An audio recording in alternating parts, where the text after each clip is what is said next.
Good morning, dear students. Welcome to our science class. In the last class, we discussed about unisexual flowers and bisexual flowers and the examples of unisexual and bisexual flowers. നമ്മുടെ കഴിഞ്ഞ ക്ലാസ്സിലെ ഏകലിംഗ പുഷ്പം, ദ്വിലിംഗ പുഷ്പം അതിന്റെ ഉദാഹരണങ്ങളാണ് നമ്മൾ കഴിഞ്ഞ ക്ലാസ്സിൽ ഡിസ്കസ് ചെയ്തത്. അപ്പോൾ നമ്മൾ പറഞ്ഞു ഒരു ഫ്ലവർ ആണ് ഉണ്ടാവുക. ഫ്ലവർ ഉണ്ടായിട്ട് അതിന്നാണ് നമ്മൾ ഫ്രൂട്ട് ഉണ്ടാവുക. ഫ്ലവർ ഉണ്ടായി കഴിഞ്ഞ് അത് വാടിപ്പോയി അതിന്നാണ് ഒരു ഫ്രൂട്ട് ഉണ്ടാവുക അല്ലെങ്കിൽ ഒരു പഴം ഉണ്ടാവുക. അപ്പോൾ ഒരു പംകിന്റെ കേസ് പറഞ്ഞു. പംകിനിലെ മെയിൽ ഫ്ലവേഴ്സും ഫീമെയിൽ ഫ്ലവേഴ്സും ഉണ്ട്. ആൺപുഷ്പവും പെൺപുഷ്പവും വേറെ വേറെ ഉണ്ട്. ആൺപുഷ്പത്തിൽ ഒരിക്കലും ഒരു ഫ്രൂട്ട് ഉണ്ടാവില്ല, അത് ഉണ്ടായി വാടിപ്പോവും. പെൺപുഷ്പത്തിലാണെങ്കിലോ ആ പൂവിന്റെ അടിഭാഗത്തായിട്ട് ചെറിയൊരു പംകിൻ ഉണ്ടാവും. അതാണ് പിന്നെ വലുതായി വലുതായി എന്തായി മാറുന്നത്, പംകിനായി മാറുന്നത്. അപ്പോ എങ്ങനെയാണ് ഒരു സീഡ് ഫോം ചെയ്യണത്, അല്ലെങ്കിൽ ഒരു സീഡിന്റെ ഉള്ളില് എങ്ങനെയാണ്, സീഡ്സിന്റെ ഉള്ളിൽ എങ്ങനെയാണ് ഫ്ലവേഴ്സ് ഉണ്ടാവുന്നത് എന്നുള്ള കാര്യങ്ങളൊക്കെയാണ് ഇന്ന് നമ്മൾ ഡിസ്കസ് ചെയ്യാൻ പോകുന്നത്. അപ്പോ അതിനായിട്ട് നമ്മൾ ഫ്ലവേഴ്സിന്റെ കാര്യം പറഞ്ഞു. മെയിൽ ഫ്ലവേഴ്സ് ഉണ്ട്, ഫീമെയിൽ ഫ്ലവേഴ്സ് ഉണ്ട് എന്ന് പറഞ്ഞു.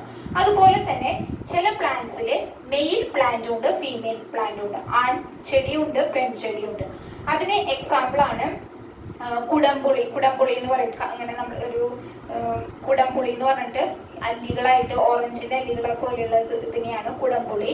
അതേപോലെ ജാതി, അതേപോലെ കുടപ്പന, അതായത് ഫാൻ പാം എന്ന് പറഞ്ഞാൽ കുടപ്പന. അതേപോലെ ഗാംബൂച്ച് എന്ന് പറഞ്ഞാൽ കുടംപുളി. അതുപോലെ നട്ട്മക് എന്ന് പറഞ്ഞാൽ ജാതി. ഇതിലൊക്കെ ഫീമെയിൽ പ്ലാന്റും മെയിൽ പ്ലാന്റും ഉണ്ട്. അപ്പൊ എന്താ സംഭവിക്കുന്നത് വെച്ചാൽ നമുക്ക് വാങ്ങിച്ചു വെക്കുമ്പോ അറിയില്ല അതെന്താണ്, മെയിൽ പ്ലാന്റ് ആണോ ഫീമെയിൽ പ്ലാന്റ്. അത് വലുതായി വരുമ്പോ അതുമേ കായ്കൾ ഇല്ലാണ്ടാവും. ഫ്രൂട്ട്സോ സീഡ്സോ അല്ലെങ്കിൽ ഫ്ലവേഴ്സോ ഫ്രൂട്ട്സോ ഒന്നും ഉണ്ടാവില്ല. വെറുതെ അതൊരു ചെടിയായിട്ട് നിൽക്കും. അങ്ങനെ ഉണ്ടാവുമ്പോ അപ്പൊ അതൊന്ന് മനസ്സിലാക്കാം അതെന്താണ്, മെയിൽ പ്ലാന്റ് ആണ്. ഇനി അത് ഫീമെയിൽ പ്ലാന്റ് ആയിട്ട് ക്രോസ് ചെയ്ത് കഴിഞ്ഞാൽ മാത്രമാണ് അതില് ഫ്രൂട്ട് ഉണ്ടാവുള്ളൂ. അപ്പൊ അങ്ങനെയുള്ള മെയിൽ പ്ലാന്റ് വേറെ ഫീമെയിൽ പ്ലാന്റ് വേറെ ആയിട്ടുള്ള പ്ലാന്റ്സുകൾ ഉണ്ട്. അപ്പൊ അതിന് എക്സാമ്പിൾ ആണ് പറഞ്ഞത്. അപ്പൊ ഫ്ലവേഴ്സ് ഉള്ള പോലെ തന്നെ പ്ലാന്റ്സുകൾ ഉണ്ട് എന്ന് ജസ്റ്റ് നമ്മൾ ടെക്സ്റ്റ് ബുക്കിലൊന്നും പറഞ്ഞിട്ടുണ്ട്, അതുകൊണ്ട് പറഞ്ഞതാണ്. അപ്പോ ഇനി എങ്ങനെയാണ് ഒരു ഫ്ലവറിന്റെ ഉള്ളിലെ സീഡ്സ് എത്തുന്നത്, അല്ലെങ്കിൽ എങ്ങനെയാണ് അവിടെ എന്ത് പ്രോസസ്സാണ് നടക്കുന്നത്. അപ്പോ എന്ത് പ്രോസസ് ആയിരിക്കും അവിടെ നടക്കുന്നുണ്ടാവുക. നമ്മൾ പറഞ്ഞു ഹിബിസ്കസിന്റെ കേസില് ഒരു ഹിബിസ്കസിന്റെ ഇവിടെ ഈ ഭാഗത്തായിട്ട് നിറയെ മഞ്ഞ പൊടികൾ ഉണ്ട് എന്ന് പറഞ്ഞു. അതിനെയാണ് നമ്മൾ എന്ത് പറഞ്ഞത്, പോളൻ ഗ്രെയിൻസ് എന്ന് പറയുന്നത്. ഈ പോളൻ ഗ്രെയിൻസ് ആണ് ആൻഡ്രീഷ്യത്തിന്റെ ഒരു ഭാഗമാണ് പോളൻ ഗ്രെയിൻസ് എന്ന് പറയുന്നത്, അല്ലെ? ആൻഡ്രീഷ്യത്തിന്റെ ഒരു ഭാഗമാണ് പോളൻ ഗ്രെയിൻസ്. ഈ പോളൻ ഗ്രെയിൻസ് ഇതിന്റെ ഉള്ളിലുള്ള ഓവറി എന്ന് പറയുന്നത് എപ്പോഴും എന്തിന്റെ ഉള്ളിലാണ്, ഫ്ലവറിന്റെ ഉള്ളിലാണ് ഇരിക്കുന്നത്. ആ ഫ്ലവറിന്റെ ഉള്ളിൽ ഇരിക്കുന്ന ഓവറിയിൽ എത്തിയാൽ മാത്രമാണ് അവിടെ എന്തുണ്ടാവുള്ളൂ, ഒരു ഫ്രൂട്ടോ അല്ലെങ്കിൽ ഫ്ലവറോ ഉണ്ടാവുള്ളൂ. അപ്പോ ഈ ഒരു പ്രോസസ്സിനെ കുറിച്ചാണ് ഇന്ന് നമ്മൾ ഡിസ്കസ് ചെയ്യാൻ പോകുന്നത്. അതായത് ഈ പോളൻ ഗ്രെയിൻസിനെ നമ്മൾ പറയാ മെയിൽ ഗാമേറ്റ് അല്ലെങ്കിൽ പുംപുജം എന്നാണ് പറയാം, മെയിൽ ഗാമേറ്റ്. അപ്പൊ ഈ പോളൻ ഗ്രെയിൻസിൽ പൊടി ആയിട്ടുള്ള മഞ്ഞ കളറിലുള്ള പോളൻ ഗ്രെയിൻസിനുള്ളിലുള്ള മെയിൽ ഗാമേറ്റ് എവിടെ എത്തണം, ഓവറിയുടെ ഉള്ളിൽ. ഓവറി എന്ന് പറയുന്നത് എവിടെയാണ് ഇരിക്കുന്നത്, ഫ്ലവറിന്റെ ഉള്ളിലാണ് ഇരിക്കുന്നത്. അവിടെ എത്തി ഇത് രണ്ടും കൂടി ചേരുമ്പോൾ മാത്രമാണ് അവിടെ എന്തുണ്ടാവുള്ളൂ, ഫ്രൂട്ടോ അല്ലെങ്കിൽ ഫ്ലവറോ ഉണ്ടാവുള്ളൂ. ആ പ്രോസസ്സിനെയാണ് നമ്മൾ എന്ത് വിളിക്കുന്നത്, ഫെർട്ടിലൈസേഷൻ അല്ലെങ്കിൽ ബീജസങ്കലനം എന്ന് പറയുന്നത്. അപ്പോൾ the male gamete from the pollen grain should reach the ovary and fuse with the egg. അതായത് മെയിൽ ഗാമേറ്റ്, പോളൻ ഗ്രെയിൻസിലുള്ള മെയിൽ ഗാമേറ്റ്, അതായത് പോളൻ ഗ്രെയിൻസ് എവിടെ എത്തണം, ഫ്ലവറിന്റെ ഉള്ളിലുള്ള ഓവറിയിൽ എത്തിയാൽ മാത്രമാണ് അവിടെ എന്ത് നടക്കുകയുള്ളൂ, അവിടെ ഫ്യൂഷൻ, അവിടെ രണ്ടും കൂടിച്ചേരും. ആ കൂടിച്ചേരുന്ന പ്രോസസ്സിനെയാണ് എന്ത് നമ്മൾ വിളിക്കുന്നത്, ഫെർട്ടിലൈസേഷൻ എന്ന് വിളിക്കുന്നത്, അല്ലെങ്കിൽ ബീജസങ്കലനം എന്ന് വിളിക്കുന്നത്. അപ്പോ അതിലെ പുംപുജം, അതായത് ഈ പോളൻ ഗ്രെയിൻസ് പരേഖണത്തിലുള്ള പുംപുജം എവിടെ എത്തണം, അണ്ടാശയത്തിനുള്ളിലെത്തി അത് രണ്ടും കൂടി ചേർന്നാൽ മാത്രമാണ് ഇവിടെ ബീജസങ്കലനം നടക്കുകയുള്ളൂ. ഈ ബീജസങ്കലനം നടന്നാൽ മാത്രമാണ് അവിടെ എന്തുണ്ടാവുള്ളൂ, ഫ്രൂട്ട് ഉണ്ടാവുള്ളൂ. Fruit is formed in plants after fertilisation നടന്നെങ്കിൽ മാത്രമാണ് അവിടെ ഒരു ഫ്ലവർ അല്ലെങ്കിൽ ഒരു ഫ്രൂട്ട് ഉണ്ടാവുകയുള്ളൂ. അപ്പൊ ഫ്രൂട്ട് ഉണ്ടാവുന്നത് എങ്ങനെയാണ്, അപ്പൊ ആദ്യം ഫ്ലവറിന്റെ ഉള്ളിൽ ഉണ്ടാവുന്ന പ്രോസസ്സ് കഴിഞ്ഞിട്ടാണ് അവിടെ എന്തുണ്ടാവുന്നത്, ഫ്രൂട്ട് ഉണ്ടാവുന്നത്. അപ്പൊ ഇത് ഒരു ഹിബിസ്കസിന്റെ ആ ആൻഡ്രീഷ്യം ഗൈനീഷ്യം കൂടിയിട്ടുള്ള ഒരു ഭാഗമാണ്. ഇതാണ് ഗൈനീഷ്യം, അല്ലെ? ഇതാണ് ഗൈനീഷ്യം. ഈ പുറമേ ഉള്ളതാണ് ആൻഡ്രീഷ്യം. നമ്മൾ പറഞ്ഞു സ്റ്റിഗ്മ, സ്റ്റൈൽ, ഓവറി, ഓവ്യൂൾ, ഇതൊക്കെ എന്തിന്റെ ഭാഗമാണ്, ഗൈനീഷ്യത്തിന്റെ ഭാഗമാണ്. അതേപോലെ and ആന്തർ ഫിലമെന്റ് എന്ന് പറയുന്നത് ആൻഡ്രിഷ്യത്തിന്റെ ഭാഗമാണ്. പരാഗണ സ്ഥലം, ജനിതണ്ട്, അണ്ടാശയം, ഓവ്യൂൾ എന്നൊക്കെ പറയുന്നത് ജനിപുടത്തിന്റെ ഭാഗങ്ങളും പരാഗി തന്തുകം എന്ന് പറയുന്നത് കേസരപുടത്തിന്റെ ഭാഗങ്ങളുമാണ് നമ്മൾ കഴിഞ്ഞ ക്ലാസ്സിൽ പറഞ്ഞിരുന്നു. അപ്പൊ അത് രണ്ടും കൂടി ചേർത്ത് വരച്ചിരിക്കുന്നതാണിത്. അപ്പൊ ഇത് നോക്കൂ, സ്റ്റിഗ്മ എന്ന് പറയുന്നത് പരാഗണ സ്ഥലം, ഗൈനീഷ്യത്തിന്റെ ഭാഗമാണ്. ആന്തർ ഫിലമെന്റ് എന്ന് പറയുന്നത് ആൻഡ്രിഷ്യത്തിന്റെ ഭാഗമാണ്. ഓവറി, ഈ ഡോട്ട് ഇട്ടിരിക്കുന്നതാണ് ഓവറിയുടെ ഉള്ളിൽ, ഓവിയൂളാണ് ഇതാണ് ഓവറി എന്ന് പറയുന്നത്. അപ്പൊ ഇത് കൂടെ ഇങ്ങനെയാണ്. അപ്പൊ നമുക്കറിയാം ഈ പോളൻ ഗ്രെയിൻസ്, അതായത് ഈ ഇപ്പൊ ഹിബിസ്കസിന്റെ കേസ് പറയുകയാണെങ്കിൽ മഞ്ഞപ്പൊടികൾ, അതിനെയാണ് ഈ പോളൻ ഗ്രെയിൻസ് പറയുന്നത്. ഈ പോളൻ ഗ്രെയിൻസ് എവിടെയാണ് ഉണ്ടാവുക? ഇവിടെയാണ്, ഈ ആന്തർമലാണ് അല്ലെ, ഈ പരാഗിമലാണ്, ഈ ഫിലമെന്റുമലാണ് ഈ നിറയെ മഞ്ഞപ്പൊടികൾ ഉണ്ടാവുക. മഞ്ഞപ്പൊടികൾ പൂവിന്റെ ചുറ്റും ഇങ്ങനെ ഉണ്ടായി നിൽക്കുന്നുണ്ടാവും. പൊടികൾ നമ്മൾ തൊട്ട് കഴിഞ്ഞാൽ നമ്മുടെ കയ്യുമ്മയാവും. അത് എവിടെ എത്തണം? ഇവിടെ എത്തണം. ഈ സ്റ്റിഗ്മയുടെ ഈ മേൾഭാഗത്ത് നമ്മൾ കാണിച്ചിരുന്നു, സ്റ്റിഗ്മയുടെ മേൾഭാഗത്ത് എത്തി ആ പോളൻ ഗ്രെയിൻസ് ഇതിന്റെ ഉള്ളിൽ കൂടെ പോയി എവിടെ എത്തണം? ഈ ഓവറിയുടെ ഉള്ളിൽ എത്തിക്കഴിഞ്ഞാൽ അത് രണ്ടും കൂടി കൂടിച്ചേരും. അങ്ങനെയാണ് അവിടെ എന്ത് നടക്കുന്നത്? ഫെർട്ടിലൈസേഷൻ നടക്കുന്നത്, ബീജസങ്കലനം നടക്കുന്നത്. ഈ ഫെർട്ടിലൈസേഷൻ കഴിഞ്ഞാൽ മാത്രമാണ് അവിടെ ഫ്രൂട്ട് ഉണ്ടാവുള്ളൂ. അതായത് ഈ പോളൻ ഗ്രെയിൻസ്, ഇവിടെയാണ് പോളൻ ഗ്രെയിൻസ് എന്നുള്ളത്. ഈ പോളൻ ഗ്രെയിൻസ് എവിടേക്ക് എത്തണം? സ്റ്റിഗ്മയിലേക്ക് എത്തണം. ഇതാണ് സ്റ്റിഗ്മ. ഈ സ്റ്റിഗ്മയിലേക്ക് എത്തണം. ഈ സ്റ്റിഗ്മേന്ന് ഇത് ഉള്ളിലൂടെ, ഇതാണ് അതിന്റെ പോകുന്ന വഴി. ഈ പോളൻ ഗ്രെയിൻസ് ഇതിന്റെ ഉള്ളിലൂടെ എവിടെ എത്തും? ഈ ഓവറിയുടെ ഉള്ളിലെത്തും. ഈ ഓവറിയുടെ ഉള്ളിൽ എത്തിക്കഴിഞ്ഞാൽ ഈ പോളൻ ഗ്രെയിൻസും ഈ ഓവറിയും കൂടി, അപ്പൊ ഒരു മെയിലും ഫീമെയിലും, ഒരു മെയിൽ ഗാമേറ്റ്, മെയിലിന്റെ പോളൻ ഗ്രെയിൻസും ഫീമെയിലിന്റെ ഓവറിൽ കൂടി ഫ്യൂസ് ചെയ്യും. അവിടെ ഫ്യൂസ് ചെയ്ത് വരുമ്പോൾ ഉണ്ടാകുന്ന പ്രോസസ്സാണ് ഫെർട്ടിലൈസേഷൻ. അവിടെ ഫ്യൂഷൻ അല്ലെങ്കിൽ ഈ കൂടിച്ചേരല് നടന്നാൽ മാത്രമാണ് അവിടെ ഒരു ഫ്രൂട്ട് ഉണ്ടാവുള്ളൂ. ഈ പ്രോസസ്സിനെയാണ് എന്ത് പറയുന്നത്? ഫെർട്ടിലൈസേഷൻ അല്ലെങ്കിൽ ബീജസങ്കലനം എന്ന് പറയുന്നത്. അപ്പോ first the pollen grain should reach the stigma. ആദ്യം ഇവിടെയുള്ള pollen grains സ്റ്റിഗ്മയിലേക്ക് എത്തണം. From this there the male gamete should reach the ovary and fuse with the male gamete and form fertilization. അങ്ങനെയാണ് ഫെർട്ടിലൈസേഷൻ എന്നുള്ള process ഉണ്ടാവുന്നത്. അപ്പോൾ ആദ്യം ഈ ഫ്ലവറുമേ കണ്ടോന്നറിയാം, ഇതുമ്പോ നിറയെ മഞ്ഞപ്പൊടികളുണ്ട്. അതാണ് എന്ത്? മഞ്ഞപ്പൊടി. നമ്മൾ കൈമ തൊട്ട് നോക്കിയാൽ കാണാവുന്നതാണ് മഞ്ഞപ്പൊടികൾ. അതാണ് പോളൻ ഗ്രെയിൻസ്. ഈ പോളൻ ഗ്രെയിൻസ്, ഇവിടെയുള്ള പോളൻ ഗ്രെയിൻസ് ഇത് ഇവിടെ ഈ സ്റ്റിഗ്മയുടെ ഇവിടെ എത്തണം. ഒരു 4-5 തണ്ട് ഇതായിട്ടുള്ള സ്റ്റിഗ്മ ഈ സ്റ്റിഗ്മയുടെ ഉള്ളിലെത്തി. ആ സ്റ്റിഗ്മയുടെ അവിടെ എത്തിക്കഴിഞ്ഞാൽ ഇതിന്റെ ഉള്ളിൽ കൂടെ ഇവിടെയുള്ള ഇതിന്റെ ഉള്ളിലുള്ള ഈ ഫ്ലവറിന്റെ ഉള്ളിലുള്ള ഓവറിയിൽ എത്തിയാൽ മാത്രമാണ് അവിടെ എന്ത് നടക്കുകയുള്ളൂ? ഫെർട്ടിലൈസേഷൻ എന്നുള്ള പ്രോസസ്സ് നടക്കുകയുള്ളൂ. അതായത് പരേഗണുക്കളിൽ നിന്നുള്ള പുംഭുജം എവിടെ എത്തണം? അണ്ടവുമായി കൂടി ചേർന്നാൽ മാത്രമാണ് അവിടെ എന്തുണ്ടാവുകയുള്ളൂ? ബീജസങ്കലനം ഉണ്ടാവുകയുള്ളൂ. അപ്പൊ ഈ പോളൻ ഗ്രെയിൻസ് എന്ന് പറയുന്നത് ഇങ്ങനെ മഞ്ഞ കളറിലുള്ള ഈ പോളൻ ഗ്രെയിൻസ് ആണ് ഇവിടെ കാണുന്നത്. The pollen grain should reach the stigma first. Stigma എന്ന് പറയുന്നത് ഫ്ലവറിന്റെ മോൾ ഭാഗത്തുള്ളതാണ്. അവിടെ എത്തണം. അവിടുന്ന് അത് എവിടേക്ക് എത്തണം? Pollen grain should reach the ovary. ഓവറിയിലേക്ക് എത്തണം. Then fusion of male gamete and ovary is called fertilisation. ഇതിനെയാണ് നമ്മൾ ബീജസങ്കലനം എന്ന് പറയുന്നത്. അതായത് ആദ്യം ഈ പുംഭുജം, പരേണുക്കളിൽ നിന്നുള്ള പുംഭുജം ഇവിടെ എത്തണം. എവിടെ എത്തണം? പരാഗണ സ്ഥലത്ത് എത്തണം. ഇതാണ് പരാഗണ സ്ഥലം. പരാഗണ സ്ഥലത്ത് നിന്ന് അത് ഇവിടേക്ക് ഇത് കൂടെ പോയി ഇവിടെ അണ്ടാശയത്തിന്റെ ഉള്ളിലെത്തി. ഇത് രണ്ടും കൂടി ചെയ്യുമ്പോഴാണ് അവിടെ എന്തുണ്ടാവുന്നത്? ബീജസങ്കലനം ഉണ്ടാവുന്നത്. വളരെ ഇമ്പോർട്ടന്റ് ആണ്. First the pollen grains should reach the stigma.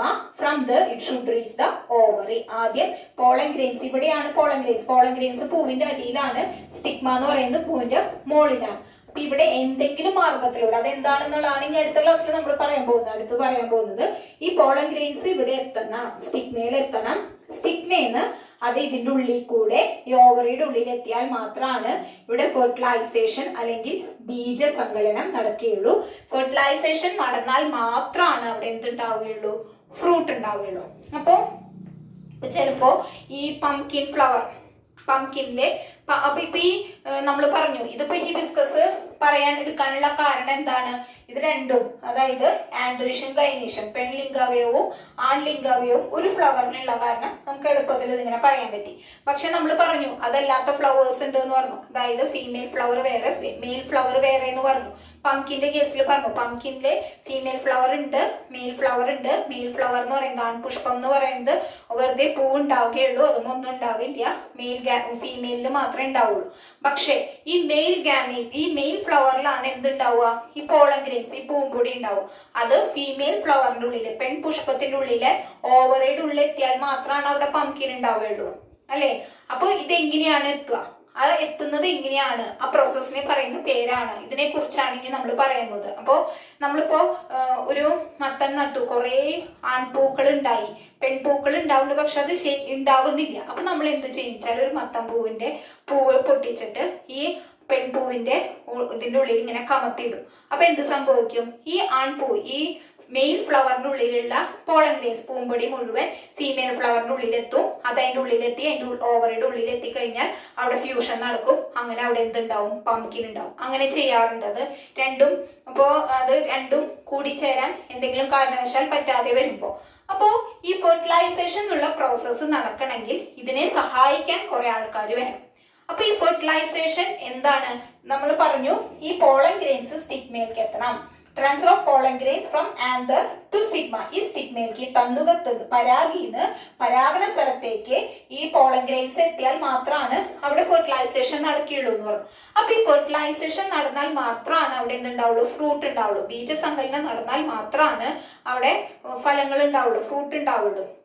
അപ്പൊ അത് നടക്കണമെങ്കിൽ അതിനെ സഹായിക്കാൻ അത് ഈ പോളൻ ഗ്രെയിൻസ്, ഈ പൂമ്പൊടികള് ഈ സ്റ്റിഗ്മയിലേക്ക് എത്തണം അല്ലേ.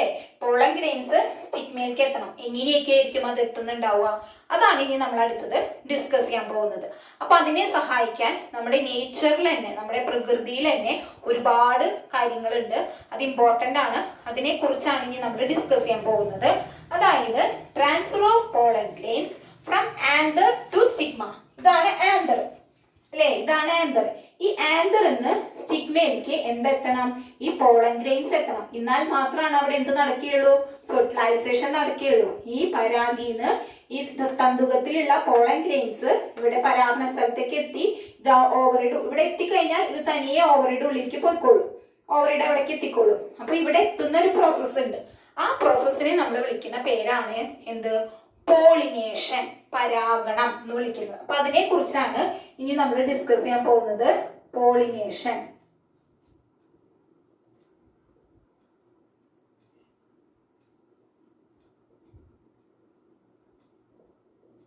പരാഗണം. ഈ പരാഗണം, അപ്പൊ ഈ പോളിനേഷനെ ഹെൽപ്പ് ചെയ്യുന്ന കുറെ ആൾക്കാരുണ്ട്, സഹായിക്കുന്ന കുറെ ആൾക്കാരുണ്ട്.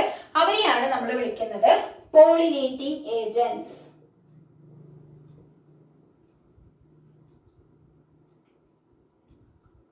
Pollinating agents. അപ്പൊ ഈ പോളിനേഷൻ നടക്കാൻ നമ്മുടെ നേച്ചറിൽ തന്നെ കുറെ ആൾക്കാരുണ്ട്, അവരാണ് അത് നടത്തുക. അപ്പൊ അതിനെ നമ്മൾ വിളിക്കുന്നതാണ് pollinating agents.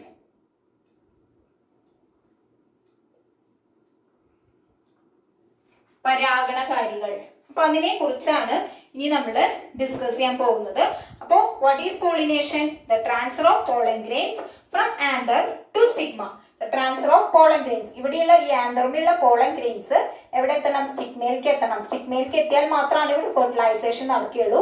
That transfer is called pollination.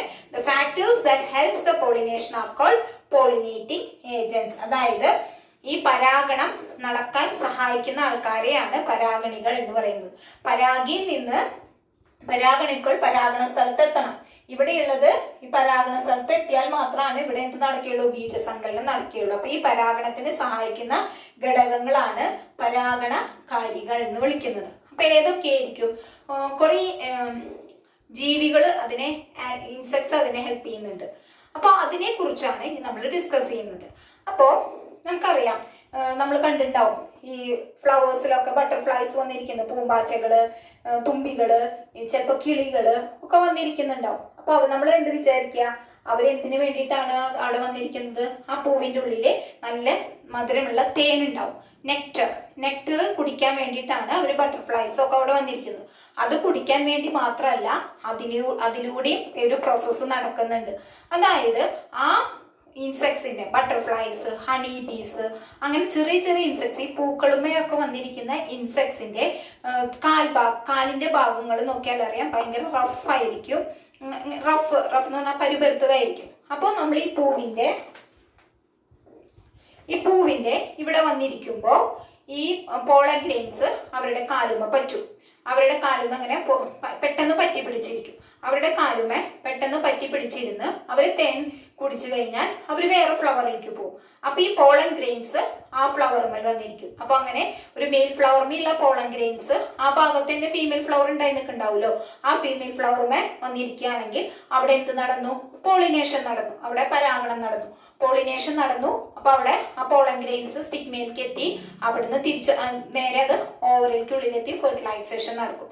അങ്ങനെയാണ് പോളിനേഷൻ. അപ്പൊ ഈ ബട്ടർഫ്ലൈസ്, ബേർഡ്സ്, പക്ഷികള്, ഈ ഹമ്മിങ് ബേർഡ് എന്നൊക്കെ പറയുന്ന പക്ഷികള്, കൊക്ക് ഭയങ്കര കൂർത്തതായിട്ടുള്ള പക്ഷികള്, ബട്ടർഫ്ലൈസ്, ഹണി ബീസ്, തേനീച്ചകൾ, തേനീച്ചയുടെ മേത്തൊക്കെ നിറയെ പോളൻ ഗ്രെയിൻസ് ആയിരിക്കും, പൂമ്പൊടി ആയിരിക്കും. അപ്പൊ അവര് ഒരു ഫ്ലവറുമ്മ വന്ന് തേൻ കുടിച്ചു കഴിയുമ്പോൾ ആ പോളൻ ഗ്രെയിൻസ് മുഴുവൻ അവരുടെ മേത്ത് പറ്റി പിടിച്ചിട്ടുണ്ടാവും. അവരെന്നിട്ട് വേറൊരു ഫ്ലവറും അതേപോലെ തന്നെയുള്ള, അപ്പൊ ഹിബിസ്കസ് ഫ്ലവർ തന്നെയാണെങ്കിൽ വേറൊരു ഫ്ലവറുമ്മ പോയിട്ട് വീണ്ടും ആ ഹണി കുടിക്കുമ്പോൾ, തേൻ കുടിക്കുമ്പോൾ ആ പോളൻ ഗ്രെയിൻസ് മുഴുവൻ അവിടെ വീഴും.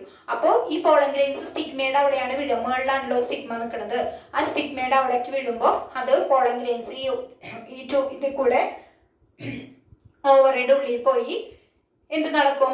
ഫെർട്ടിലൈസേഷൻ നടക്കും. അപ്പോ ഈ ബട്ടർഫ്ലൈസ്, ചിത്രശലഭങ്ങള്, തേനീച്ചകള്, പക്ഷികള്, അങ്ങനെ കുറെ ഇൻസെക്ട്സ്, ചെറിയ ചെറിയ പ്രാണികള്, ഇതൊക്കെ പോളിനേഷനെ സഹായിക്കുന്ന ആൾക്കാരാണ്. അപ്പൊ ഇതൊക്കെയാണ് ഫസ്റ്റ് പോളിനേറ്റിംഗ് ഏജന്റ്സ് എന്ന് പറയുന്നത്, പരാഗണകാരികൾ എന്ന് പറയുന്നത്. ബട്ടർഫ്ലൈസ്, ബേർഡ്സ്, ഇൻസെക്ട്സ്, ഹണി ബീസ്, ഇതൊക്കെയാണ് പോളിനേറ്റിംഗ് ഏജന്റ്സ് എന്ന് പറയുന്നത്.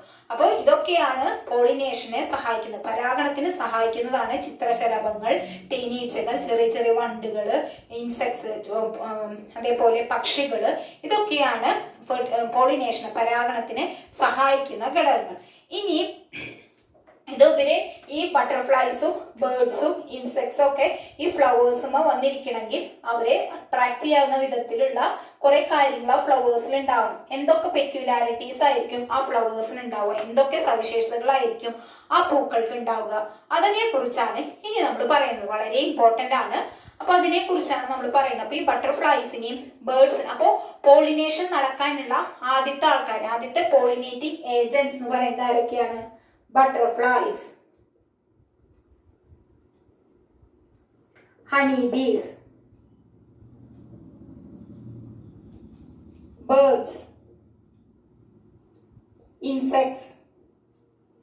ഇതൊക്കെയാണ് ഫസ്റ്റ് പോളിനേറ്റിംഗ് ഏജന്റ്സ് എന്ന് പറയുന്നത്, ആദ്യത്തെ പരാഗണകാരികൾ എന്ന് പറയുന്നത്. ഇനിയുണ്ട് പോളിനേറ്റിംഗ് ഏജന്റ്സ്, അതിനെ കുറിച്ച് നമ്മൾ വഴിയെ പറയും. ഇപ്പൊ നമ്മൾ പഠിക്കുന്നത് ബട്ടർഫ്ലൈസ്, ഹണി ബീസ്, ബേർഡ്സ്, ഇൻസെക്ട്സ്, അതായത് ചിത്രശലഭങ്ങള്, തേനീച്ചകള്, പക്ഷികൾ, അങ്ങനെ ചെറിയ ചെറിയ ഇൻസെക്ട്സുകള്, പ്രാണികള്, ഇതൊക്കെയാണ് പോളിനേറ്റിംഗ് ഏജന്റ്സ്. അങ്ങനെയുള്ള പോളിനേറ്റിംഗ് ഏജന്റ്സിനെ, ബേർഡ്സ്, ബട്ടർഫ്ലൈസ്, ഇൻസെക്ട്സ്, അങ്ങനെയുള്ള പോളിനേറ്റിംഗ് ഏജന്റ്സിനെ അട്രാക്ട് ചെയ്യുന്ന വിധത്തിലായിരിക്കണം ഫ്ലവേഴ്സ് ഉണ്ടാവുക. അങ്ങനെയുള്ള അവരുടെ peculiarities of flowers to attract the pollinating agents. ആ പോളിനേറ്റിംഗ് ഏജന്റ്സിനെ, പരാഗണകാരികളെ ആകർഷിക്കാവുന്ന വിധത്തിലുള്ള ഫ്ലവേഴ്സ് എങ്ങനെയായിരിക്കും, ആ ഫ്ലവേഴ്സിന്റെ അറേഞ്ച്മെന്റ് എന്നാണ് നമ്മൾ ഇനി അടുത്ത് പറയുന്നത്. അപ്പൊ ഫസ്റ്റ് പെക്യുലാരിറ്റി, ആദ്യത്തെ സവിശേഷത എന്ന് പറയുന്നത് the flowers have attractive colour.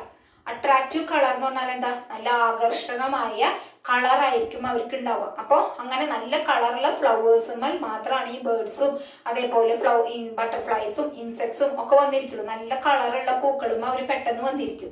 അപ്പൊ അതാണ് ഒരു പ്രത്യേകത. അപ്പോൾ ഫ്ലവേഴ്സ് ഹാവിങ് അട്രാക്റ്റീവ് കളർ, നല്ല ആകർഷണമുള്ള നിറമായിരിക്കണം ഫ്ലവേഴ്സിന് ഉണ്ടാവുക, പൂക്കൾക്ക് ഉണ്ടാവുക. പിന്നെ അടുത്തെന്ന് പറയുന്നത് നെക്ടർ ഉണ്ടാവും. ദ ഫ്ലവേഴ്സ് ഹാവ് നെക്ടർ, നല്ല മധുരമുള്ള ഹണി, തേൻ അതിൻ്റെ ഉള്ളിലുണ്ടാവും, ഫ്ലവേഴ്സിന്റെ ഉള്ളിലുണ്ടാവും. അപ്പൊ അത് ഒരു പ്രാവശ്യം വന്നിരുന്നു കഴിഞ്ഞാൽ അവർക്ക് മനസ്സിലാവും നല്ല മധുരമുള്ള തേനാന്ന് മനസ്സിലാവും. അങ്ങനെ അവരപ്പോൾ രണ്ടാമത് വന്നിരിക്കും. അപ്പോൾ നെക്ടർ എന്ന് പറയുന്നത്, അതായത് തേൻ എന്ന് പറയുന്നത് നല്ല സ്വീറ്റ്, നല്ല മധുരമുള്ളതായിരിക്കും. അങ്ങനെയാണെങ്കിൽ അവർ ഈ ബട്ടർഫ്ലൈസും ബേർഡ്സും ഹണി ബീസും ഒക്കെ വന്നിരിക്കും. പിന്നെ ഇപ്പൊ ചെറിയൊരു പൂവാണെങ്കിൽ ഈ ബട്ടർഫ്ലൈസിനും ബേർഡ്സിനും ഇൻസെക്ട്സിനും ഒന്നും അവരെ കാണാൻ പെട്ടെന്ന് പറ്റില്ല. അപ്പൊ അങ്ങനത്തെ ചെറിയ ചെറിയ പൂക്കളാണെങ്കിൽ അവരെങ്ങനെയായിരിക്കും ഉണ്ടാവുക? കൂട്ടം കൂടിയിട്ടായിരിക്കും നിൽക്കുന്നുണ്ടാവും. ഒരുമിച്ച് കൂട്ടം കൂടി നിൽക്കുമ്പോൾ അത് ഒരുമിച്ച് നിൽക്കണ കാണുമ്പോൾ അവർക്ക് പെട്ടെന്ന് കാണും, നല്ല അട്രാക്റ്റീവ്നെസ്, നല്ല ആകർഷണം തോന്നും. അങ്ങനെ അവര് അതിലേക്ക് അട്രാക്റ്റ് ആവും. അതായത് small flowers are seen as inflorescence. ചെറിയ പൂക്കളാണെങ്കിൽ അത് കൂട്ടങ്ങളായിട്ടായിരിക്കും നിൽക്കുന്നുണ്ടാവും. അതിനൊരു എക്സാമ്പിൾ ആണ് ഈ പൂവ്. കൊങ്ങിണി എന്ന് പറയും, അരിപ്പൂവ്, ലാന്റാന എന്നൊക്കെ പറയും. ഈ പൂവില് നോക്കൂ, ഇതൊരു ഒരെണ്ണം മാത്രമാണെങ്കിൽ, ഈ ഒരു ഫ്ലവർ മാത്രമാണെങ്കിൽ ഈ ബട്ടർഫ്ലൈസിനോ ബേർഡ്സിനോ ഇൻസെക്ട്സിനോ ഇതിനെ കാണാൻ പറ്റില്ല. അപ്പോൾ ഇവർ എന്ത് ചെയ്തു? ഒരുമിച്ച് കുറെ ഫ്ലവേഴ്സുകൾ ഒരുമിച്ച് ചേർന്ന് അതൊരു വലിയ ഫ്ലവർ പോലെ ഇപ്പോൾ അവർക്ക് അത് പെട്ടെന്ന് കാണാൻ പറ്റി. പിന്നെ ഇതിന് നല്ലൊരു സ്മെല്ലും ഉണ്ട്. അപ്പോൾ ചെറിയ ഫ്ലവേഴ്സ് ആണെങ്കിൽ, ചെറിയ പൂക്കളാണെങ്കിൽ അവരത് കൂട്ടങ്ങളായിട്ട് നിൽക്കും. അതിനെയാണ് ഇൻഫ്ലോറസൻസ്, കൊലകളായിട്ട് നിൽക്കും. ചെറിയ ഫ്ലവേഴ്സ് ആണെങ്കിൽ അവരത് ഇൻഫ്ലോറസൻസിലാണ് നിൽക്കുക. ഇൻഫ്ലോറസൻസ് എന്ന് പറഞ്ഞാൽ അങ്ങനെ കൊലകളായിട്ട് നിൽക്കുമ്പോൾ അവർക്കത് പെട്ടെന്ന് ഈ ബട്ടർഫ്ലൈസിനും ബേർഡ്സിനും ഇൻസെക്ട്സിനും ഒക്കെ പെട്ടെന്ന് അവരെ അട്രാക്ട് ചെയ്യാനായിട്ട് പറ്റും. ഇനി അതുപോലെ തന്നെ നമ്മൾ പറഞ്ഞു, flowers have an attractive color, flowers have nectar, small flowers are seen as inflorescence. നല്ല ആകർഷകമുള്ള കളറായിരിക്കണം, നല്ല തേനായിരിക്കണം. പിന്നെ ചെറിയ പൂക്കളാണെങ്കിൽ അവരത് കൂട്ടങ്ങളായിട്ടാണ് നിൽക്കുക. ഇതാണ് പ്രത്യേകത. ഇനി ചില പൂവുകൾ, ഇപ്പോൾ മുസാൻഡ പോലെയുള്ള ഫ്ലവേഴ്സ്, മുസാൻഡ എന്ന് പറയുന്നത് ഒരു പൂവാണ്, അതുമായി വെള്ളയും ഉണ്ടാവും റോസും ഉണ്ടാവും. അപ്പോൾ അത് ആ പൂക്കള് പെട്ടെന്ന് ഉണ്ടാവില്ല. അപ്പോൾ പൂക്കൾ ഉണ്ടായാൽ തന്നെ അതും ഉണ്ടാവുന്ന ചെറിയ പൂക്കളായിരിക്കും. അപ്പോൾ ഈ ബട്ടർഫ്ലൈസിനും ബേർഡ്സിനും ഇൻസെക്ട്സിനും ഒക്കെ അവരെ അട്രാക്ട് ചെയ്യാനായിട്ട് അതും ഉണ്ടാകുന്ന ഇലകൾ, ലീവ്സ് ഉണ്ടല്ലോ, അതും ഉണ്ടാകുന്ന ലീവ്സ്, ആ ലീവ്സ് കുറെ കഴിയുമ്പോൾ എന്ത് മാറും? അതിന്റെ കളർ മാറും, അത് ഫ്ലവർ പോലെയാവും. ആ ഇലകളുടെ നിറം മാറി അത് ഫ്ലവർ പോലെ തോന്നിപ്പിക്കുന്ന വിധത്തിലാവും. അപ്പോൾ ഈ ബട്ടർഫ്ലൈസും ബേർഡ്സും ഒക്കെ എന്ത് വിചാരിക്കും? അത് ഫ്ലവർ ആണെന്ന് വിചാരിച്ചിട്ട് അതിൻ്റെ അടുത്തെത്തും, അങ്ങനെ അതിനെ അട്രാക്ട് ചെയ്യും. അപ്പോൾ ചില ഫ്ലവേഴ്സിന് ചെയ്യുന്നതാണ്, ചെറിയ ഫ്ലവേഴ്സ് ആണെങ്കിൽ അതിന്റെ ചുറ്റുമുള്ള ഇലകള് എന്തായി മാറും? ഫ്ലവേഴ്സ് പോലെ ഇലകളുടെ കളർ മാറി അത് ഫ്ലവേഴ്സ് പോലെ ആയി, അങ്ങനെ അതെന്തായി മാറും? അതിനെ അട്രാക്ട് ചെയ്യുന്ന വിധത്തിലാക്കി മാറും. ഇനി അതുപോലെ തന്നെയാണ് ചില ലീവ്സ്, ബോഗെയിൻവില്ല എന്ന് പറയുന്ന ഫ്ലവർ ഉണ്ട്. ആ ബോഗെയിൻവില്ലയില് പൂവ് ചെറുതാണ്, അപ്പൊ അതിന്റെ ചുറ്റുമുള്ള ഇലകൾ എന്തായി മാറും? ഒരു ഫ്ലവർ പോലെയായി. അങ്ങനെ അത് ഒരുമിച്ച് നിൽക്കണ കാണുമ്പോൾ ഈ ബട്ടർഫ്ലൈസും ബേർഡ്സും ഇൻസെക്ട്സും ഒക്കെ അതിനെ അട്രാക്ട് ചെയ്യാവുന്ന വിധത്തിലായി. അങ്ങനെയാണ് അവർ ബേർഡ്സിനെയും ഇൻസെക്ട്സിനെയും ബട്ടർഫ്ലൈസിനെയും ഒക്കെ അവരെ അട്രാക്ട് ചെയ്യുന്നത്. അപ്പോൾ ഇതൊക്കെയാണ് ബേർഡ്സ്, ബട്ടർഫ്ലൈസ്, ഇൻസെക്ട്സ്, ഹണി ബീസ്, ഇവരൊക്കെ ചിത്രശലഭങ്ങളെ, തേനീച്ചകളെ, പക്ഷികളെ, ചെറിയ ചെറിയ പ്രാണികളെയൊക്കെ ഈ ഫ്ലവേഴ്സിലേക്ക് അട്രാക്ട് ചെയ്യാനുള്ള പെക്യുലാരിറ്റീസ്, പ്രത്യേകതകളാണ് ഞാനിപ്പോൾ പറഞ്ഞത്. Flowers have an attractive color, flowers have nectar, small flowers are seen as inflorescence, some leaves changes their color into flower and some leaves are changes into flowers ആയിട്ട് മാറുന്നത്. അതായത് നല്ല ആകർഷകമുള്ള കളറാവും, നല്ല നെക്ടർ, നല്ല തേനുണ്ടാവും. ചെറിയ ഫ്ലവേഴ്സിനെ നമ്മൾ കൂട്ടായിട്ട് നിർത്തും. ഫ്ലവേഴ്സ് ചിലപ്പോൾ ലീവ്സ് എന്താക്കി മാറ്റും? ഫ്ലവേഴ്സ് ആക്കി മാറ്റും. അങ്ങനെയാണ് ബട്ടർഫ്ലൈസിനെയും ബേർഡ്സിനെയും ഇൻസെക്ട്സിനെയും. എന്നാൽ ഒരു പ്രത്യേകതയുള്ള ഒരു കാര്യമാണ് ഞാൻ ഈ പറയാൻ പോണത്. ചേനയില്ലേ, യാം എന്ന് പറയുന്നത്, ചേന, അതേപോലെ ചേമ്പ്, ഇതൊക്കെ ഉണ്ടാവണാട്ട് മുമ്പ് അതുമേ ഫ്ലവർ ഉണ്ടാവും. ആ ഫ്ലവറിന്റെ പ്രത്യേകത എന്തായിരിക്കും? അതിന് വളരെ ബാഡ് സ്മെല്ലായിരിക്കും. ഒരു ചീഞ്ഞ മാംസത്തിന്റെ, മീറ്റിന്റെ സ്മെല്ലായിരിക്കും. വളരെ ചീഞ്ഞൊരു സ്മെല്ലായിരിക്കും. നമ്മളിപ്പോ ആ ചേനയുടെ പൂ വിരിഞ്ഞിട്ടുണ്ടെങ്കിൽ ആ ഭാഗത്തൊന്നും നിൽക്കാൻ പറ്റില്ല, അത്രയും പൊട്ട സ്മെല്ലായിരിക്കും അതിനുണ്ടാവും. പക്ഷെ അതും അങ്ങനത്തെയുള്ള ഒരു ചീഞ്ഞ സ്മെല്ല് എന്ന് പറയുന്നതും, അങ്ങനെയുള്ള ഒരു ബാഡ് സ്മെൽ എന്ന് പറയുന്നതും ഒരു പോളിനേറ്റിംഗ് ഏജന്റിനെ അട്രാക്ട് ചെയ്യാനുള്ളതാണ് ആ ബാഡ് സ്മെൽ. ആ ബാഡ് സ്മെൽ ഇഷ്ടപ്പെടുന്ന ആ പോളിനേറ്റിംഗ് ഏജന്റ് ആണ് ഫ്ലൈസ്, ഈച്ചകൾ എന്ന് പറയുന്നത്. ഫ്ലൈസ്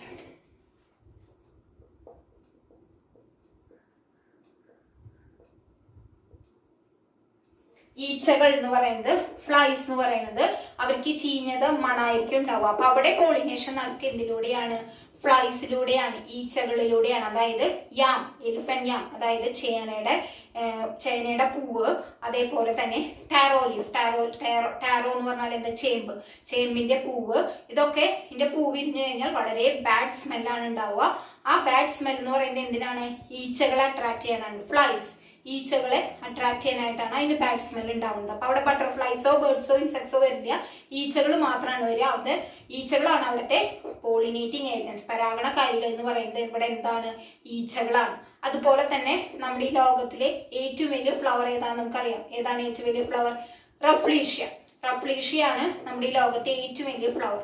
ആ ഫ്ലവർ വിരിഞ്ഞാലും അത് വളരെ ബാഡ് സ്മെല്ലാണ്, വളരെ പൊട്ട സ്മെല്ലാണ് ഉണ്ടാവുക. അത് കാട് പ്രദേശത്താണ് ഉണ്ടാവുക. വളരെ പൊട്ട സ്മെല്ലാണ്, വളരെ അധിക ദൂരം വരെ അതിന്റെ സ്മെല്ല് അറിയും. അവിടെയും അപ്പൊ എന്തായിരിക്കും അവിടെ ഉണ്ടാവുന്ന പോളിനേറ്റിംഗ് ഏജന്റ് എന്ന് പറയുന്നത്? അവിടെ ഉണ്ടാകുന്ന പോളിനേറ്റിംഗ് ഏജൻസ് എന്ന് പറയുന്നത് ഈച്ചകളാണ്. അതുകൊണ്ടാണ് അതിനൊരു പൊട്ട സ്മെല്ല് വന്നിരിക്കുന്നത്. വലിയ പൂവൊക്കെയാണ്, പക്ഷെ അത് വിരിയുമ്പോൾ ഉള്ള സ്മെൽ എന്ന് പറയുന്നത് വളരെ പൊട്ടയാണ്. എന്താ കാരണം വെച്ചാൽ the pollinating agents of that Rafflesia is flies. ഈച്ചകളാണ് അവിടുത്തെ പോളിനേറ്റിംഗ് ഏജൻസ് എന്ന് പറയുന്നത്. അപ്പൊ ഈ ബട്ടർഫ്ലൈസ്, ഹണി ബീസ്, ഇതൊക്കെയാണ് ഫസ്റ്റ് പോളിനേറ്റിംഗ് ഏജൻസ് എന്ന് പറയുന്നത്. ആ പോളിനേറ്റിംഗ് ഏജൻസിന്റെ പ്രത്യേകതകൾ നിങ്ങൾക്ക് മനസ്സിലായിട്ടുണ്ടാവും. എന്തുകൊണ്ടാണ് അവർ ഈ ബട്ടർഫ്ലൈസും ബേർഡ്സും ഇൻസെക്ട്സും ഒക്കെ അതിനെ അട്രാക്ട് ചെയ്യണമെന്ന് പറഞ്ഞിട്ടുണ്ടാവും.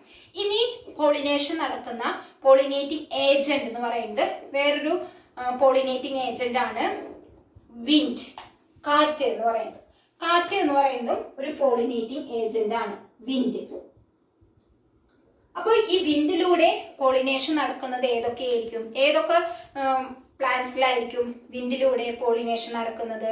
വിൻഡിലൂടെ പോളിനേഷൻ നടക്കുന്നത് പാഡി, നെല്ല് എന്ന് പറയുന്നത്, ഗോതമ്പ്, അതേപോലെ വീറ്റ്, അതേപോലെ ചോളം, മെയ്സ്, ഷുഗർ കെയിൻ. ഇതൊക്കെ pollination is done by wind.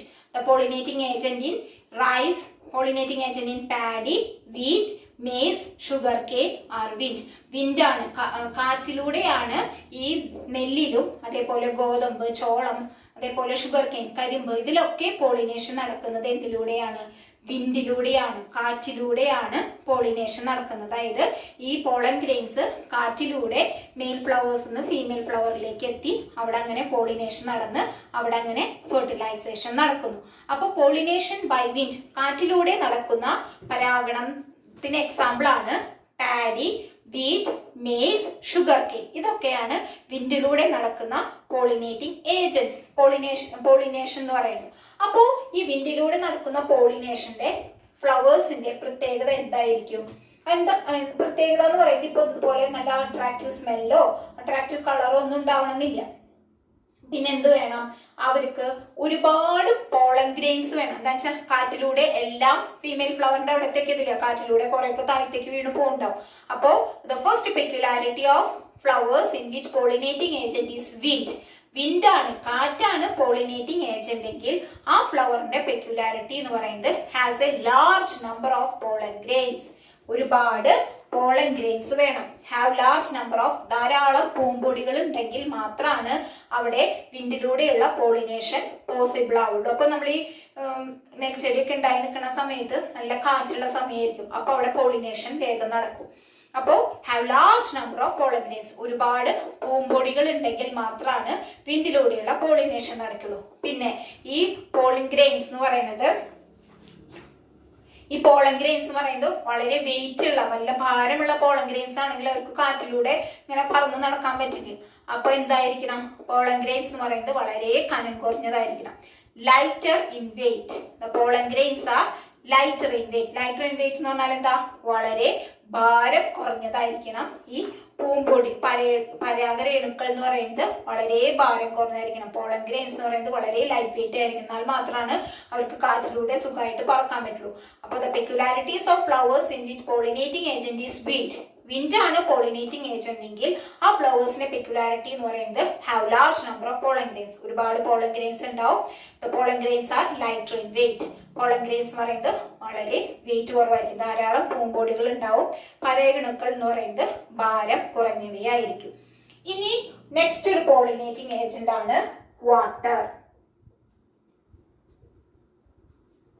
Water is A pollinating agent. വെള്ളം എന്ന് പറയുന്നത് പോളിനേറ്റിംഗ് ഏജന്റ് ആണ്. അപ്പോൾ വെള്ളത്തിലൂടെ പോളിനേഷൻ നടക്കുന്നതിന് ഒരു എക്സാമ്പിൾ ആണ് പെപ്പർ, കുരുമുളക് എന്ന് പറയുന്നത്. കുരുമുളകില് പോളിനേഷൻ നടക്കുക. ഇപ്പൊ ഈ സമയം എന്ന് പറയുന്നത് മഴയുള്ള സമയമാണ്. ജൂൺ ജൂലൈ മാസങ്ങളിലാണ് എവിടെ പോളിനേഷൻ നടക്കുക? ഈ പെപ്പറില്, അതായത് കുരുമുളകില് പോളിനേഷൻ നടക്കുക വാട്ടറിലൂടെയാണ്, മഴത്തുള്ളിയിലൂടെയാണ്. ഡ്യൂ ഡ്രോപ്സ് എന്ന് പറഞ്ഞാൽ മഴത്തുള്ളിയിലൂടെയാണ്. അവിടെ മഞ്ഞുതുള്ളി അല്ലെങ്കിൽ മഴത്തുള്ളിയിലൂടെയാണ് അവിടെ പോളിനേഷൻ നടക്കുക. അപ്പോൾ പെപ്പറിലെ പോളിനേഷൻ നടക്കുന്ന സമയമാണ് ജൂൺ ജൂലൈ മാസങ്ങളിലാണ് പെപ്പറിലൂടെ പോളിനേഷൻ നടക്കുക. പെപ്പറിന്റെ പോളിനേഷൻ നടക്കുന്ന സമയം എന്ന് പറയുന്നത് അതാണ്. അപ്പോ പോളിനേറ്റിംഗ് ഏജൻസ് ബട്ടർഫ്ലൈസ്, ഹണി ബീസ്, ബേർഡ്സ്, ഇൻസെക്ട്സ്, വിൻഡ്, വാട്ടർ. ഇനി ഒരു പോളിനേറ്റിംഗ് ഏജന്റ് ഉണ്ട്. ആ പോളിനേറ്റിംഗ് ഏജന്റ് ആണ് മോത്ത്. മോത്ത് എന്ന് പറയുന്നത് എന്താണ്? ഒരു പ്രാണിയാണ്. അതായത് നിശാശലഭം എന്ന് പറയുന്നത് രാത്രിയിൽ മാത്രം ഉണ്ടാവുന്നതാണ് ഈ മോത്ത് എന്ന് പറയുന്നത്. അപ്പോ ഈ രാത്രിയില് വിരിയുന്ന പൂക്കളുണ്ട് ഇല്ലേ? രാത്രിയിൽ വിരിയുന്ന പൂക്കളുടെ പ്രത്യേകത എന്തായിരിക്കും? വൈറ്റ് ഇൻ കളർ, വെള്ള കളറായിരിക്കും. നല്ല സ്മെല്ലും ഉണ്ടായിരിക്കും. അതിന് എക്സാമ്പിൾ ആണ് എന്താണ്? രാത്രിയിൽ വിരിയുന്നതിന് എക്സാമ്പിൾ ജാസ്മിൻ. ജാസ്മിൻ എന്ന് പറയുന്നത് രാത്രിയിൽ വിരിയുന്നതാണ് അല്ലെ? രാത്രിയിൽ വിരിയുന്നതാണ് ജാസ്മിൻ എന്ന് പറയുന്നത്. അപ്പൊ അങ്ങനെ ഉണ്ടാകുന്ന നിശാഗന്ധി എന്നൊക്കെ പറയുന്നത് രാത്രിയിൽ വിരിയുന്നതാണ്. അപ്പൊ ഈ രാത്രിയിൽ നൈറ്റിൽ ബ്ലൂം ചെയ്യുന്ന ഫ്ലവേഴ്സിന്റെ പ്രത്യേകത they are white in colour, have A good smell. നല്ല സ്മെല്ലുണ്ടായിരിക്കും, വൈറ്റ് കളറായിരിക്കും. അവിടെ പോളിനേഷൻ നടക്കുന്നതാണ് മോത്ത്. മോത്ത് എന്ന് പറഞ്ഞാൽ എന്താ? നിശാശലഭം എന്നാണ് അതിന് മലയാളത്തിൽ പറയാം. രാത്രിയിൽ മാത്രമേ ഉണ്ടാവുള്ളൂ.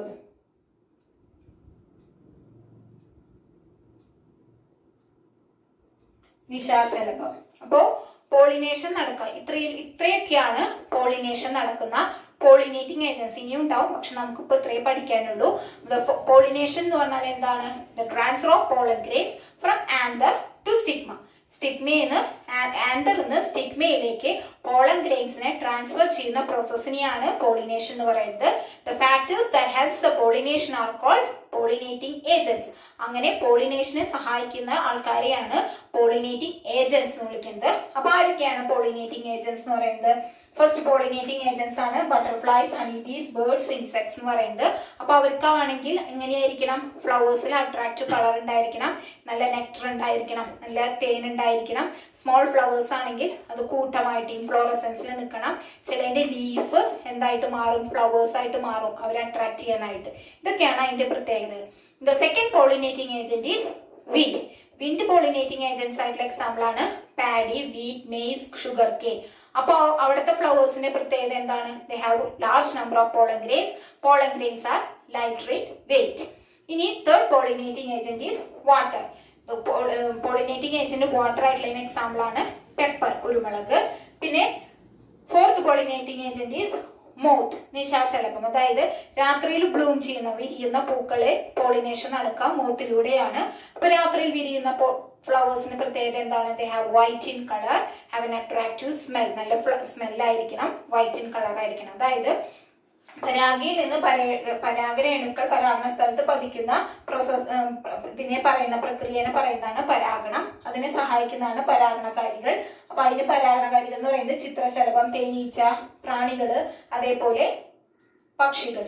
അപ്പൊ അവർക്ക് നല്ല കളറുള്ള പൂക്കളായിരിക്കണം, നല്ല തേനുണ്ടായിരിക്കണം, ചെറുതാണെങ്കിൽ കൂട്ടം കൂടി നിൽക്കണം, ചിലതിന്റെ ലീഫ് ഫ്ലവർ ആയിട്ട് പൂക്കളായിട്ട് മാറും. ഇതൊക്കെയാണ് അതിന്റെ പ്രത്യേകത. ഇനി പരാഗണം കാറ്റിലൂടെയാണെങ്കിൽ ധാരാളം പൂമ്പൊടികൾ ഉണ്ടായിരിക്കും, പരാഗരേണുക്കൾ ഭാരം കുറഞ്ഞവയായിരിക്കും. പിന്നെ അതേപോലെ വാട്ടർ ആണ് പോളിനേറ്റിംഗ്, വെള്ളമാണ് പോളിനേറ്റിംഗ് ഏജൻസ് എങ്കിൽ കുരുമുളക് ചെടിയാണ് അതിന് ഉദാഹരണം. ഇനി നിശാശലഭത്തിൽ രാത്രിയിൽ വിരിയുന്ന പൂക്കളിൽ നടക്കുന്ന പോളിനേഷൻ എന്ന് പറയുന്നത് മോത്തിലൂടെയാണ്, നിശാശലഭത്തിലൂടെയാണ്. അപ്പൊ രാത്രിയിൽ വിരിയുന്നതിന് വെളുത്ത നിറമായിരിക്കും, നല്ല സ്മെല്ലും ഉണ്ടായിരിക്കും. അപ്പൊ ഇവിടെ ഒരു മാച്ച് ഫോളോയിങ് പോലെ കൊടുത്തിട്ടുണ്ട് നമുക്ക്.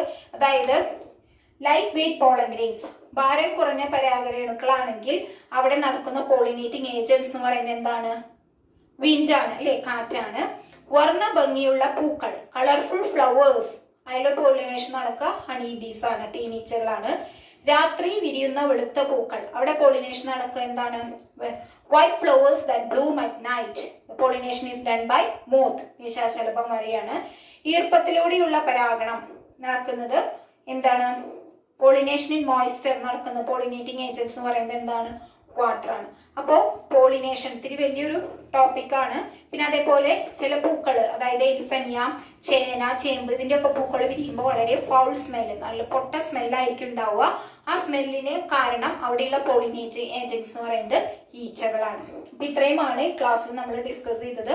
ഫെർട്ടിലൈസേഷൻ പറഞ്ഞു, പോളിനേഷൻ പറഞ്ഞു, പോളിനേറ്റിംഗ് ഏജൻസ്, അതിന്റെ കുറച്ച് കാര്യങ്ങൾ പറഞ്ഞു. എല്ലാവർക്കും ഇന്നത്തെ ക്ലാസ് മനസ്സിലായെന്ന് വിചാരിക്കുന്നു. അടുത്ത ക്ലാസ്സിൽ കാണാം. അതുവരെ താങ്ക് യു.